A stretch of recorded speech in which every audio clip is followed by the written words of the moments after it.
City Matters.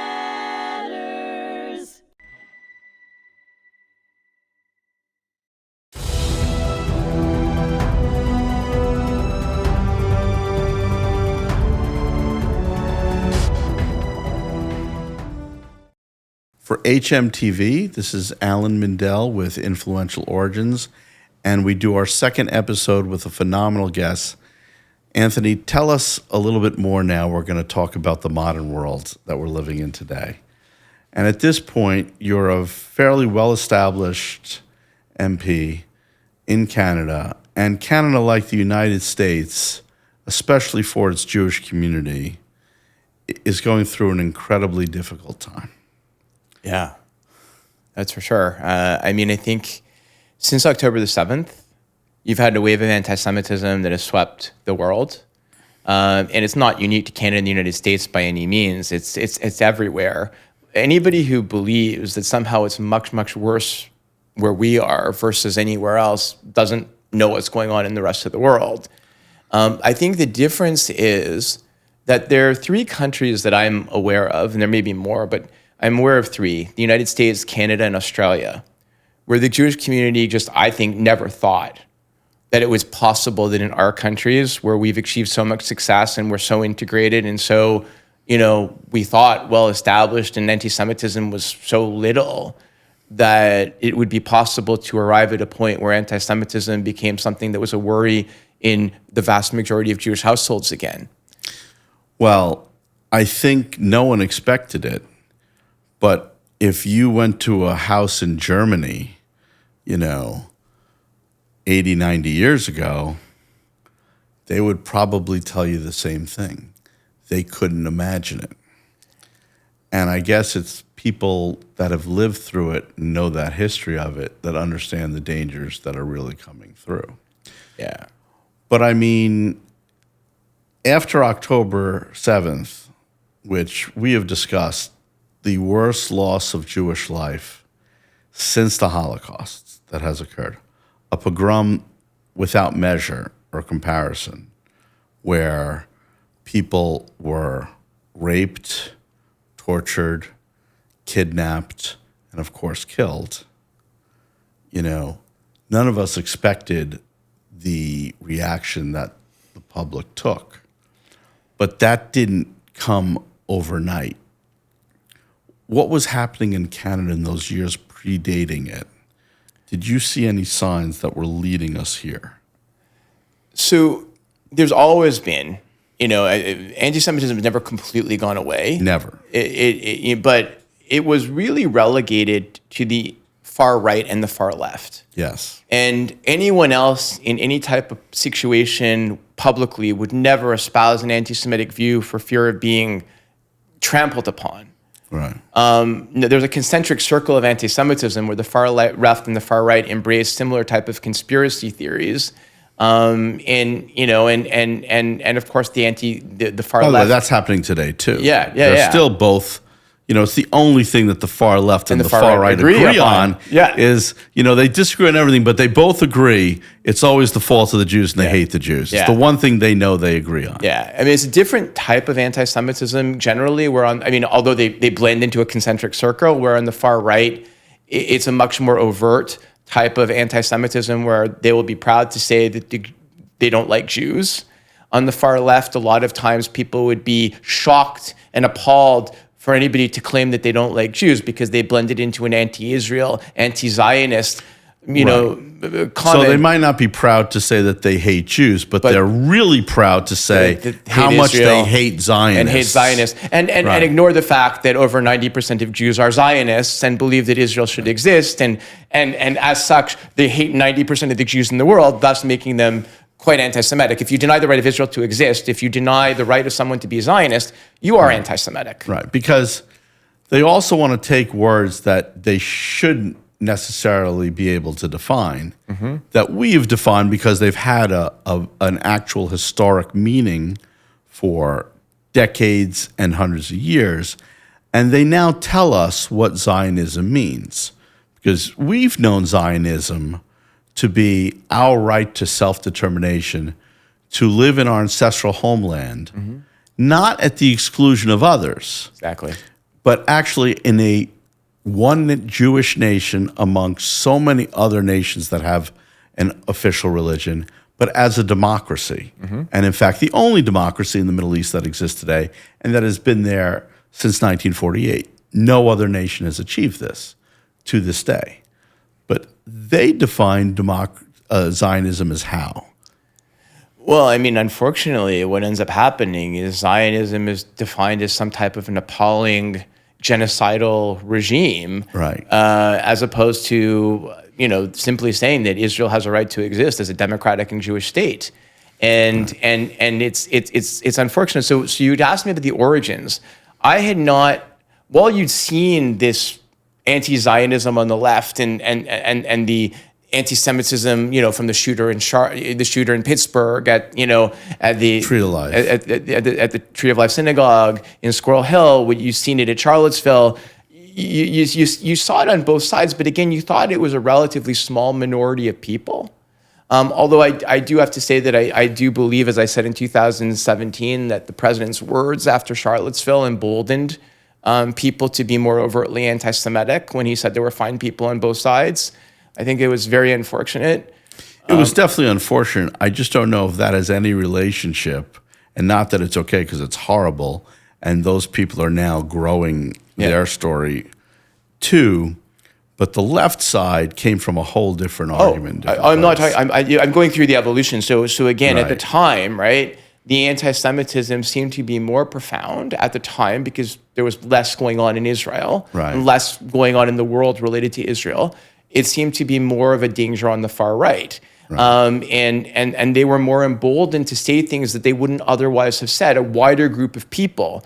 Now, I'm not talking about Tucker Carlson because that wasn't 2017, but Right. it was a wider And he group. wasn't Tucker Carlson of that Exactly. type at that time either. Right. He hadn't gone crazy yet. Right. Marjorie Taylor Greene had, but not Tucker Carlson, right? She was already talking about Jewish space lasers. But Right. But then during the pandemic, what happened was both the right and the left started embracing the same type of conspiracy theories regarding Jews being responsible for, a vaccine that would implant in them and monitor their activities, and Right. that Jews created this and that. And you were hearing really bad conspiracy theories on both sides, which is when we founded our Interparliamentary Task Force on Online Anti-Semitism, where Debbie Wasserman Schultz, myself, and Michal Kotler-Wunsch, who was an Israeli MK, and Michael Levitt, who was another Canadian MP, came together, and we started a task force of MPs, members of Congress from both sides of the aisle across Right. the world to confront online anti-Semitism, which then seemed to be the biggest issue, where people would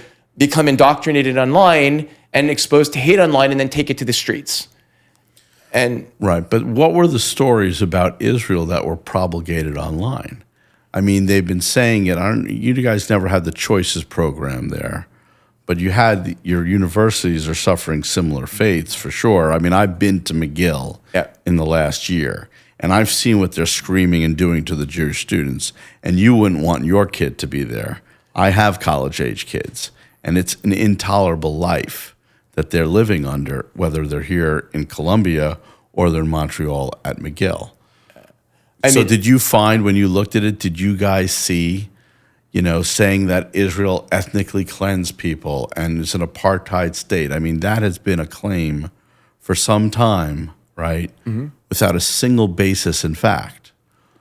What did, at that point, the Canadian government do about what was being taught as misinformation in Canadian universities? So a couple of things. Number one, while again, I completely agree that students today are exposed to a type of hate on campus across North America, better, slightly worse at most universities, but it's still a general climate where the people who are the youngest in our society are the most likely to be embracing those type of languages and that type of anti-Israel sentiment. Right. I wouldn't say that it's. I know a lot of people who have gone to college and they just ignore it and they're fine. But I understand how awful it is. We held, like the U.S. House did, we held hearings. I moved for us to hold hearings before our Justice Committee, which is like the Judiciary Committee. Right. And we held it focused on anti-Semitism on college campuses. and we brought in students to talk about their experiences. We brought in college presidents to talk about what the hell they were not doing. Right. And we came out with a bipartisan report that we tabled in the House last December, which basically gave, I told them what we thought they should do. Number one, they have to enforce their codes of conduct. Right, because that's not happening today. Right, they have to. The college and the university is not the government that has no control over their own codes of conduct. The college and university needs to enforce their codes of conduct. They have to suspend, they have to expel, they have to do what their code of conduct says it will do and protect Jews the same as they'd protect any other group. Number two, they have to ensure that under any DEI program, if they're going to have a DEI program, Jews are equally protected as any other group under DEI. They have to have a complaints process that doesn't send kids into a circle where they make a complaint and they go sent from one to the other, and they never get an answer. Which is funny because when they make a complaint, if they're in another race, and not that they shouldn't get redress if they are, somehow it gets processed properly. But when you're a Jew, all of a sudden that process doesn't seem to function the way it does for other groups. And the definition of what is considered anti-Semitic or hate towards Jews is not defined as it is by others, nor do we get to define what we consider hate towards us. Well, that's where we took the position, the committee took the position that was, again, unanimously adopted, that colleges and universities should adopt the IRA definition of anti-Semitism, which the government of Canada has adopted and most of our provinces have. Right. So, but not very long ago, I think a year ago, there was a proposal, and I don't know which of the three political parties proposed it, and you spoke beautifully and passionately, and anyone can watch it on YouTube today, where there was going to be an embargo from Canada against Israel, where they were treating, and you had made the point, that the Canadian government was going to, in essence, treat Hamas and Israel the same way. They would have an embargo against Hamas, and they would have an embargo against Israel.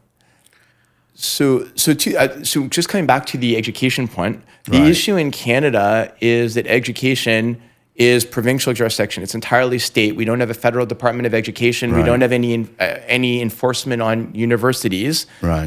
So we made recommendations to the universities and to the provinces as to what we thought they should do. Thus far, universities, some of them have gotten better. McGill is one where the administration has been quite committed to trying to root out the hate on campus. McGill has actually moved to sever its relationship with the student society as a result. Because some of those societies, the things that they have done is almost unspeakable. Yeah, but McGill is the only one I know who's actually terminated its relationship with its student society. And so a lot of this, but coming to the other question, what you are now talking about is a different resolution before the House. That was from the left-wing NDP party. Which is sort of in Democrat. Canada, right? We have multiple parties versus the two-party system in the US. And what would be the left wing of the Liberal Party or the left wing of the Democratic Party in the US, the Bernie Sanders group, in Canada is a different political party. Man, we wish that was the case here because it's destroying the Democratic Party in our country for sure. It's difficult, but most Democrats are centrist and most liberals are centrist, and and everybody should be judged on their own and not be tied to the most extreme person in their party, right? You can't make every Republican into Marjorie Taylor Greene and Lauren Boebert, and you can't make every Democrat into Ilhan Omar, right? I guess here's the point, and I am, it's not easy to be in the arena. And I am very appreciative of having a very accomplished politician that I get to interview here today, right? Oh, thanks. But the layman's standpoint view of this, which is probably why I would never be a successful politician, ever be a successful politician, is, I understand the concept of a big tent party, right? But, Ilhan Omar may say whatever she says within my party. But the fact that people in my party won't stand up to her and tell her and say to her, what you just said is an absolute disgrace. What you're doing is making the lives of children just like your children but happen to be Jewish a living hell. That you're spreading lies that are going to make people miserable and destroy lives and careers and destroy our society piece by piece and the foundation of our democracy. The fact that it doesn't get called out, I believe that if you're in that party, you have a responsibility to do that. If you're sitting in that house with her, you have a responsibility to do that. How do you see that? How does that work in the parliament in Canada? Well, and how do you view it? So I think it's two different things. Where the Canadian government, meaning the administration, has come out with something that is something I disagree with profoundly. Right. I have historically then called out and disagreed publicly with the government, even if the government is formed in my own party. And you've taken your licks for doing it, which is something I respect 1,000 times over. Thanks. There's C13, I believe I'm getting it right, where you were the lone vote that said, I will not allow this. I will stand against this. Yeah. Because you have believed your whole life that the English and French speakers should be treated equally. Yeah. And it should not be that if you're in Quebec and you're from the English heritage, that you should be discriminated against for that. So you took a stand. Yeah. And your party, they did not take kindly to you doing that. So what happened was on that one, I had done everything right. I had gone when the legislation was tabled and proposed amendments to the legislation. Right. I went to a committee that I didn't sit on and sat through every single one of their meetings on the legislation. Right. I got my colleagues in my party to agree to my amendments, but none of the opposition parties agreed to them, and we were a minority parliament, so we didn't have a majority on the committee, and none of my amendments passed. Okay. And then I was told, the whip came and told everybody, well, we all need to vote for this. And I had many members of my party that wanted to vote against it, but none of them were willing. But they wouldn't defy the whip, and I defied the whip. And as a result of defying the whip, I then was removed from a position that I had as parliamentary secretary for public services and procurement, and I was put in the penalty box for 4 months until then I was given another parliamentary secretary role at the Treasury Board. But I mean, again, I could look at myself in the mirror in the same way that resolution, right? If I hadn't voted against that resolution, that, in my view, would have rewarded Hamas for attacking Israel. Right. I wouldn't have been able to look at myself in the mirror. So I think it's different when if I have a vote in the House, of course, I'm always going to vote the way I think I should vote. And when I have a question of whether the government is doing something that I don't agree with, and I think it's fundamental, I would stand up. Whether every single member, I need to talk about what they say and whether I agree with it or not. I usually don't call out people in the opposite party either, right? I often disagree with people in the opposite party and I don't call them out, and I don't necessarily often call out people in my own party. But if somebody said something fundamentally anti-Semitic versus simply voicing a position on Israel that I don't agree with, I probably would. Right. But I think I've gotten used to the fact that I have a number of colleagues in the Canadian Parliament, in the Canadian House, in multiple parties that don't agree with my strong support for Israel. I've learned to accept that, and I have constituents. I have people in my own district that don't agree with my strong support for Israel. Right. It's a very loaded question. But I think, again, if you got to a point where somebody is repeating anti-Semitic tropes, that's a very different question. Well, this is kind of, the difficult part of this conversation. I truly understand the sensitivities that you're working with within it. I look at the world and I think everyone in this world is entitled to their own opinions. They're just not entitled to their own facts, right? So we live in the world now. I mean, the United States government and the Israeli government, as an example, has set up an entire system to feed the people of Gaza. And Hamas has done everything they can, including murdering people that were working in that food line, kidnapping people that were in that food line. And these are not Israelis or Jews. These are many Gazan Palestinians who have suffered just because they're trying to feed their own people, right? And yet every day, and it's on the news and the news that you see in Canada too, about how Israel is starving the people of Gaza, right? That is fundamentally, factually inaccurate. Death is terrible. War is horrible. And nobody wants war to continue. I mean, if you're an Israeli mother or father and you have a child today, and we know here at our Holocaust Center, we have members of our board who have their children made a decision to be lone soldiers to go there. If you were going to commit genocide, you could be in a plane and drop a bomb real easy. It's when you're on the ground trying to tell the difference between who is the terrorist and who is not that you lose your own life. And every week, Israeli soldiers are dying, not because of them killing members of Hamas, but because they're trying to not kill members of that Gazan population. And yet, every day, someone's calling Israel a genocidal force, the IDF a genocidal force. I mean, in other countries, we just saw a Spanish airline threw French kids off a plane for singing Jewish songs, not even pro-Israel songs. I mean, where is that line for you when people say things that distort this reality and create this hate? What do you do when that's in your own party and you're part of the Liberal Party? Mm-hmm. How do you handle that?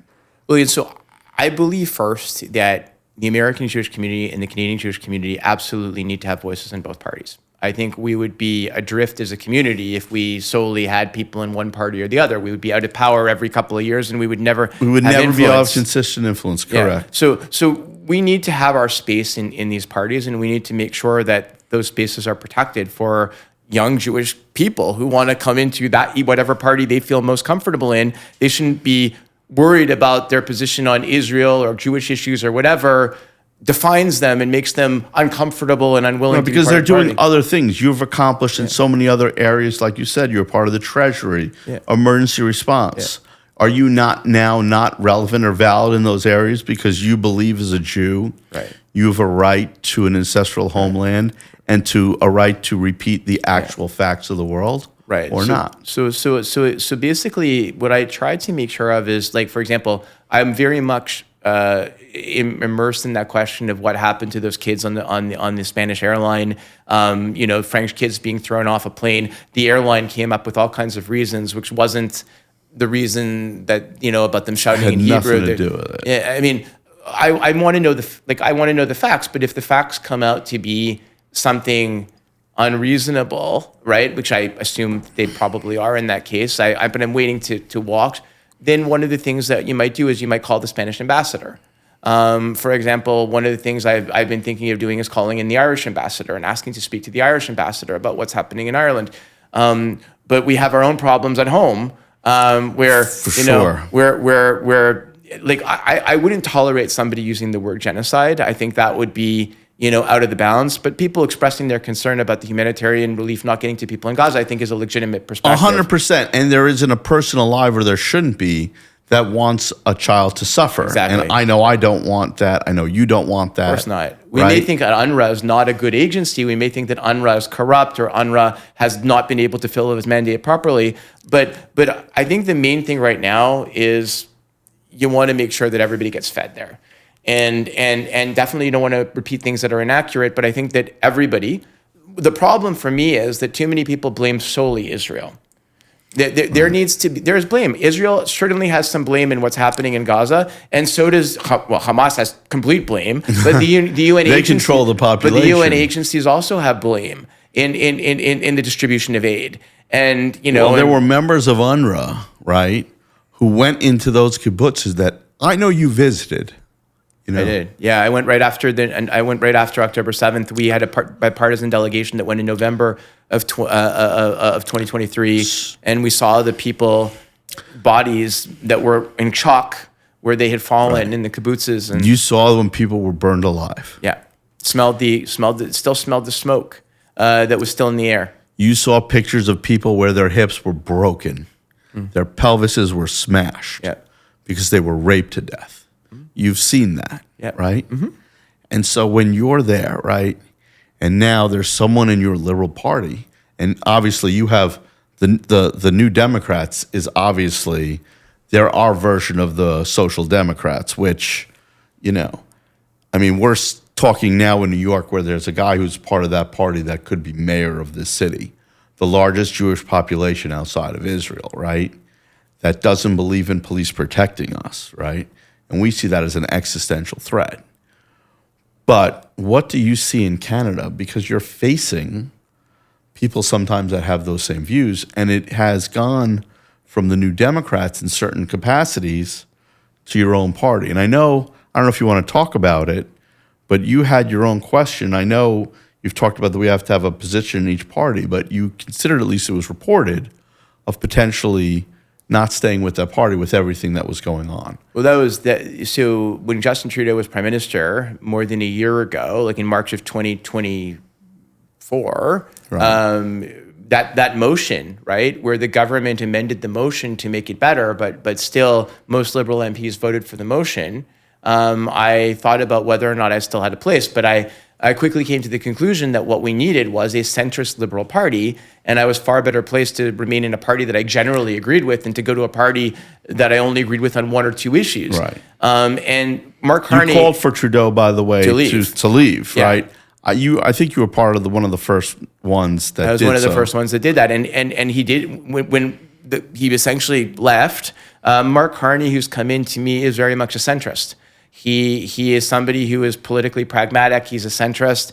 And I think he will be good on anti-Semitism domestically. While I don't necessarily, support every word that he said on Israel, I think overall, his call last month for a Zionist Palestinian state, because if you're going to have a two-state solution, you need a Zionist Palestinian state. You need a Palestinian state that acknowledges in English and in Arabic that Israel has a right to exist and to thrive.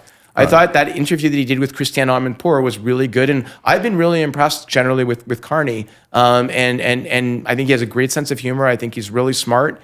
And He's obviously smart. He came from the World Bank. He's smart. Really smart. But is he going to protect the Jews that are living in Canada and in Montreal? That's really the question I have. So again, no prime minister alone. Like the Jews in Canada are as protected as the Jews in the United States, right? Jews in Canada are living in an environment where they're not at risk of, there are incidents that are sporadic incidents. There are lone wolf people that can do anything bad. But generally, I wouldn't want to live in any country beyond Canada and the United States as a Jew. Like, I think these are the best countries for Jews to live in. So do I think Mark Carney will do a good job on where we as a parliament can legislate federally? Yes, absolutely. But I think the real problem is the major issues we faced in Canada are two things. It's police at the municipal level not enforcing the law. Right. And that is municipal jurisdiction. It's your mayors, it's your councillors, it's your local police. And you don't think that the prime minister or the federal government in Canada has a right to require that enforcement? No. So you don't? No, require it. What we can do is we make the criminal law. The criminal law is there.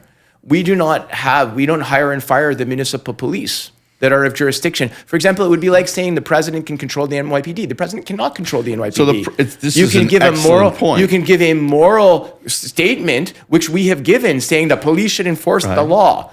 But only the municipal council of the agglomeration of Montreal and the mayor of Montreal can pass at the Public Safety Commission of Montreal a policing thing that basically says the police need to do this, this, and this.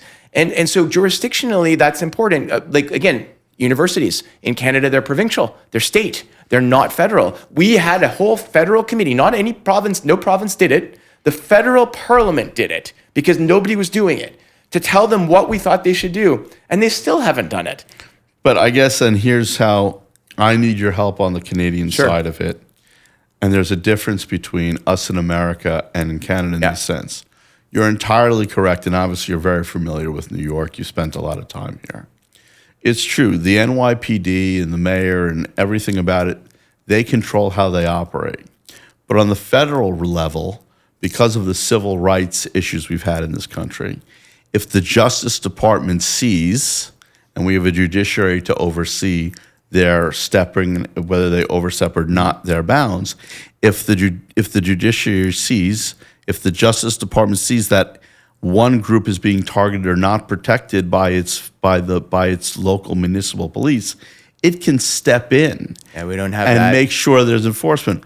I mean, one has to ask, how many other groups have tolerated what Jews are currently tolerating? And not that there haven't been tremendous suffering, because there have been, and many of us, like someone who's been a Democrat in America for many years, but a disillusioned one today in America,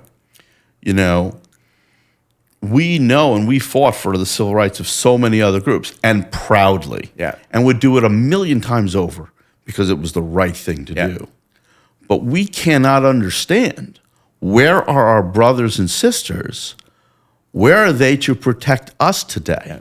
You know? No, I understand the disillusion of where we fought for the civil rights of everybody else, and we feel that as Jews, nobody's fighting for us back, or very few people are fighting for us back. And I completely understand that. We don't constitutionally in Canada have that mechanism. The municipalities and the local police forces are the creatures of the state, the provinces. And so the province, the state, like the state level of government could do what you're suggesting. They could put the police force into curatorship, they could do whatever they want, but the federal government does not have that power. But as an elected official, have you spoken out, or do you feel there's more you can speak out? Because you were a very important municipal leader, and in some forms legendary, because you were able to deregulate this incredible mission that occurred. So when last year the Prime Minister had given me a title as his special advisor on Jewish community issues. This is Trudeau. And I worked with Deborah Lyons, who was our version of Deborah Lipstadt, except she had a domestic as well as an international role. And we met with the mayors of Canada's big cities. I've ridden with mayors of the smaller municipalities on the island of Montreal, to the mayor of Montreal and to the police chief in Montreal, demanding action. I've highlighted in the criminal code all of the things the police are not doing that they should be doing. I have asked provincial governments. We held the federal government in Canada in March held a national conference on policing, on anti-Semitism, that our public safety minister at the time, Rachel Ben-Dayan, and David McGuinty headed, that brought the provinces and municipalities and police to Ottawa to say, we don't think you're doing this. We need you to do this. Please sign the pledge you're going to do it. Please get it done. And it still didn't have the effect we wanted, to the extent, although it has had some effect in some police departments. Toronto has done a much better job, their police department, since March. Like so it's not uniform everywhere in Canada as to what's getting better and what's not. But the Montreal police have been very disappointing in this regard. So I have one last kind of topic to hit with you on this. So you ran in a race where you won, where your opponent on the conservative side was someone who probably wasn't much of a political figure before he ran against you. And that you won the election. You were definitely a skilled politician with a real resume of accomplishments on all sides. But the one issue that person had is they, in their capacity really as a commercial lawyer, they weren't really a civil rights lawyer beforehand. They have filed tons of litigation.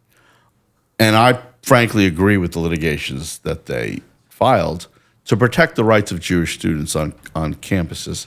Now that the race is over and you won that race, how do you feel about those actions? And where do you think that's where we have to be to protect Canadian Jews? Is that kind of, judicial work? Well, so that's a different question, right? Because lawyers exist and lawyers are able to file lawsuits, and I don't ever oppose lawyers filing lawsuits where they feel that they're legitimate. Some of the lawsuits have the right effect and some don't have the right effect. Right. And I can't, speak to every single lawsuit. What I do know is my job as a legislator is I'm there to make laws, and I'm there to convince other levels of government and police, to the extent that I can, to enforce the laws.